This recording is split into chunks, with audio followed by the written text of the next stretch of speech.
From exam paper leaks to Instagram reels, Indian politics is witnessing a new kind of disruption, one driven by Gen Z. What began as outrage over the NEET UG controversy has now become a larger debate about unemployment, accountability, digital mobilization, and the changing language of Indian politics. That's right. The Bharatiya Janta Party, the RSS, the Congress, and even Prime Minister Narendra Modi are all trying to respond to a generation that is increasingly impossible to ignore. It began with this familiar fear of millions of young Indians, and that was, if the exams that decide your future cannot be trusted, what can be? And that question exploded into the Cockroach Janta Party, a youth-led movement that mobilized students across the country over the alleged NEET undergraduate irregularities. The protests reached their peak at Delhi's Jantar Mantar, where demonstrators demanding education reforms faced police action and detention. But something major happened next. The union government accepted the demand for Education Minister Dharmendra Pradhan's resignation, and the protesters called off their agitation. For many observers, that was more than a routine political development. It was an acknowledgement that a digitally connected youth movement had become too important to dismiss. What makes this movement different is not just the issue, it is the language. The youth of the country are hard to ignore, as 65% of Indians are below the age of 35 years. India has the world's largest youth population. Memes, reels, short videos, and viral hashtags are now shaping political conversations faster than press conferences.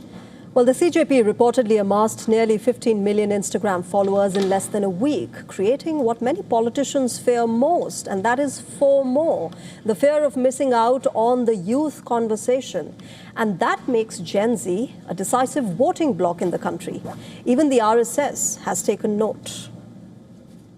हम लोगों को भी ऐसा देखना चाहिए कि अगर जेन जी चिल्ला रही है तो विरोध के लिए नहीं चिल्ला रहे, कुछ तकलीफ है इसलिए चिल्ला रहे। बिल्कुल उसको ठीक करना चाहिए। That intervention was crucial because several BJP leaders had described the process as being influenced by foreign-linked or anti-social elements. Bhagwat's remarks shifted the conversation from law and order to listening and engagement, and the opposition has moved quickly to occupy that space.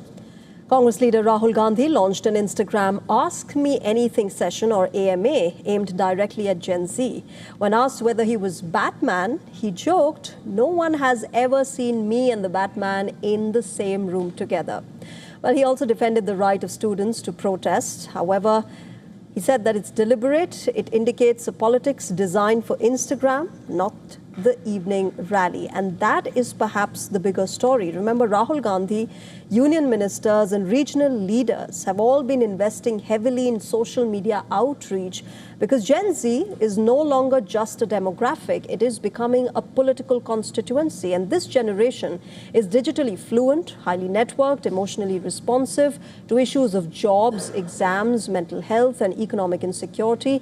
And increasingly, they are willing to organize across states and platforms. The larger question, however, is, will this become a sustained political force if Gen Z begins to vote as consciously as it now protests?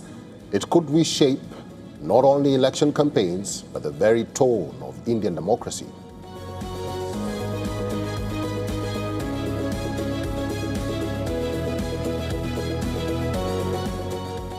Harish Bijur is a brand guru and founder Harish Bijur Consults, and is now joining us live on the broadcast from Bengaluru. Mr. Harish, thank you very much for joining us at this hour. Do you think the Gen Z will listen to their politicians, and do you think the politicians in India are matching to what the Gen Z want? Oh, well, this is a very unique moment, and it's a very unique moment in the history of India, if you ask me, because, the entire platform that we're talking about, the democratic platform that we speak about, is of two kinds. One is what happens on the ground at the grassroots level, with electoral politics as the platform. And the other is something that happens off ground and happens online. And I think, there's a big difference between the two, because what happens online is on 24/7.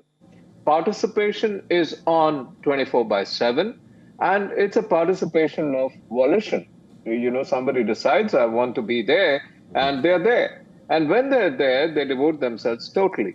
Therefore, this business of the old way of looking at things, of saying that things happen at the grassroots level, at the ground level, has now shifted. Things happen in the space of digital. And I think that has been the unique, reading of what's happened within the context of the last few weeks. Mr. Bijur, obviously, I think all of us here would agree on the show that all of these Instagram reels and the virality that now veteran politicians are now resorting to should translate into concrete action in terms of the reforms that the younger generation wants. But since you're somebody who, is a brand guru, if there's one advice you would give to our senior politicians today who are now using Instagram much more than perhaps they did earlier, what advice would you give them?